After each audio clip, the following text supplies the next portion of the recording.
C'est l'heure de la chronique immobilier de notre chroniqueuse Nathalie Clément, directrice de Via Capitale du Mont-Royal. Nathalie, bonjour. Bonjour.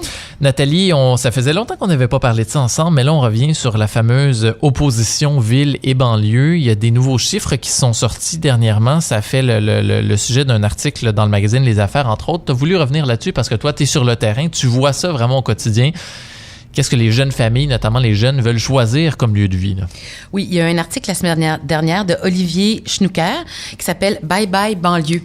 Et c'est un article fort intéressant parce que je trouvais qu'il résumait bien certaines tendances qu'on sent dans le marché de Montréal. Évidemment, moi, je vais vous parler de celui de Montréal, oui, pas d'ailleurs.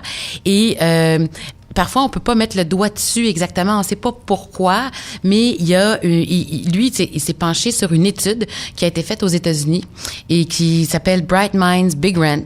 C'est fait par 3 chercheuses, dont 2 de l'Université de Columbia et une autre du Brésil, et qui ont étudié 27 métropoles aux États-Unis et le phénomène de la nouvelle génération, les milléniaux. Qu'est-ce qu'ils veulent? Alors, eux, ils veulent rester en ville. Ils veulent plus bye-bye banlieue.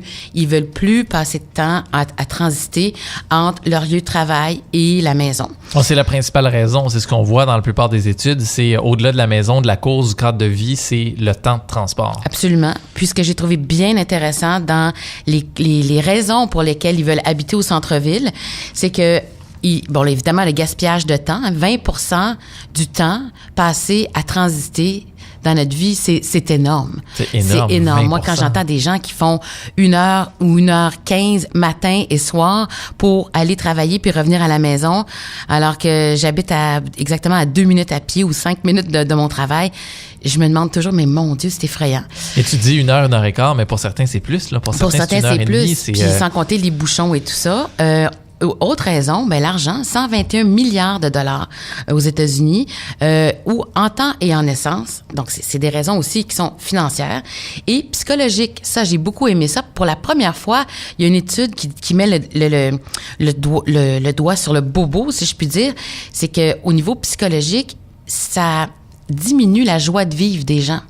C'est quand même intéressant. Ah oui. Parce que, tu sais, la notion de bonheur, de joie de vivre, de plaisir, rappelez-vous, dans les années 90, on parlait de rage au volant sur les autoroutes, dans les banlieues aux États-Unis. Il y a eu des gens qui sont tués ils tuaient leurs voisins en voiture parce qu'ils étaient enragés. Alors, il y a un problème quand t'es rendu là. Faut prendre pas de recul. Il y a tout ça. Là, il y a le retour du balancier. On est dans le développement durable. On est dans d'autres choses aussi.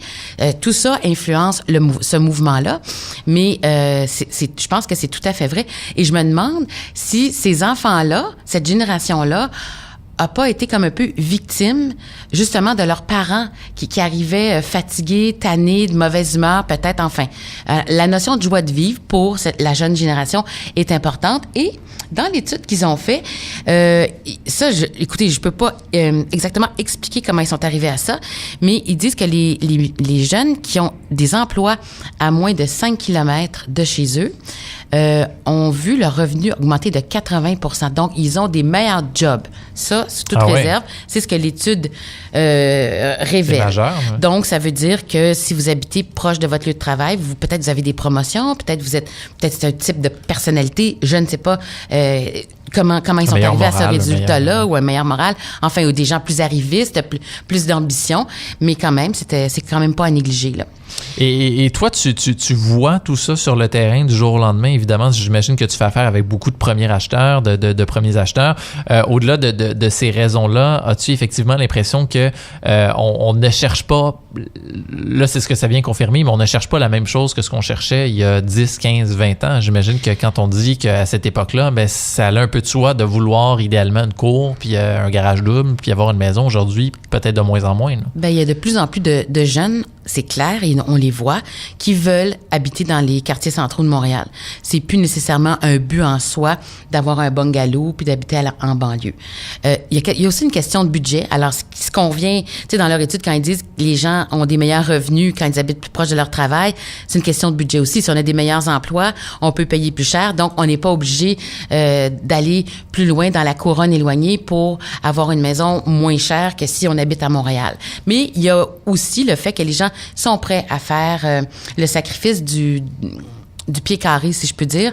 Et puis, vous savez, depuis 4 ans, Alors, c'est l'inquiétude. Il y a trop de condos à Montréal. Il y a des tours qui se construisent. Cette étude-là, pour moi, vient un peu asseoir la réalité que on le dit, on le regarde, on en a parlé souvent ici le matin. L'écoulement des nouveaux condos dans le centre-ville est en train de se faire de manière très correcte. Ça veut dire qu'il y a une demande.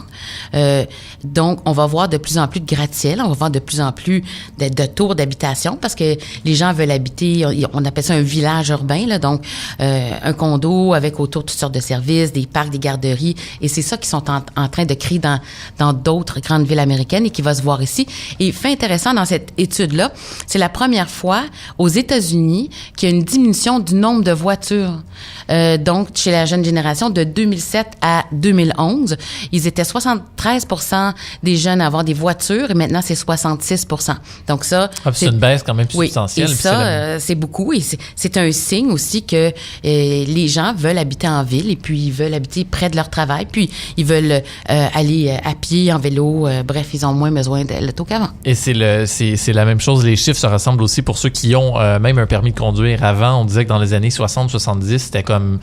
T'avais pas le choix de passer par là. Surtout aux États-Unis, c'était un passage obligé. T'avais ton permis, que t'aies une auto ou non, il te fallait ça. Aujourd'hui, de moins en moins, on vit en ville. Surtout ceux qui ont... Moi, j'en ai des amis qui ont grandi en ville, qui ont jamais eu besoin d'auto, qui en ont jamais eu, qui avaient même des fois des parents qui en avaient pas, puis qui ont dit « J'ai jamais pris le volant de ma vie ». Puis il y en a sûrement beaucoup qui nous écoutent d'ailleurs. Ça représente de plus en plus la réalité, tout ça. Tout à fait.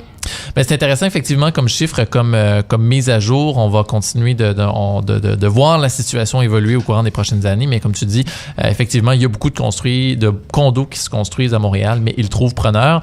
Ça fait partie de la tendance qu'on observe. Nathalie Clément, directrice générale de Via Capitale du Mont-Royal, merci beaucoup. Ça m'a fait plaisir. À très bientôt.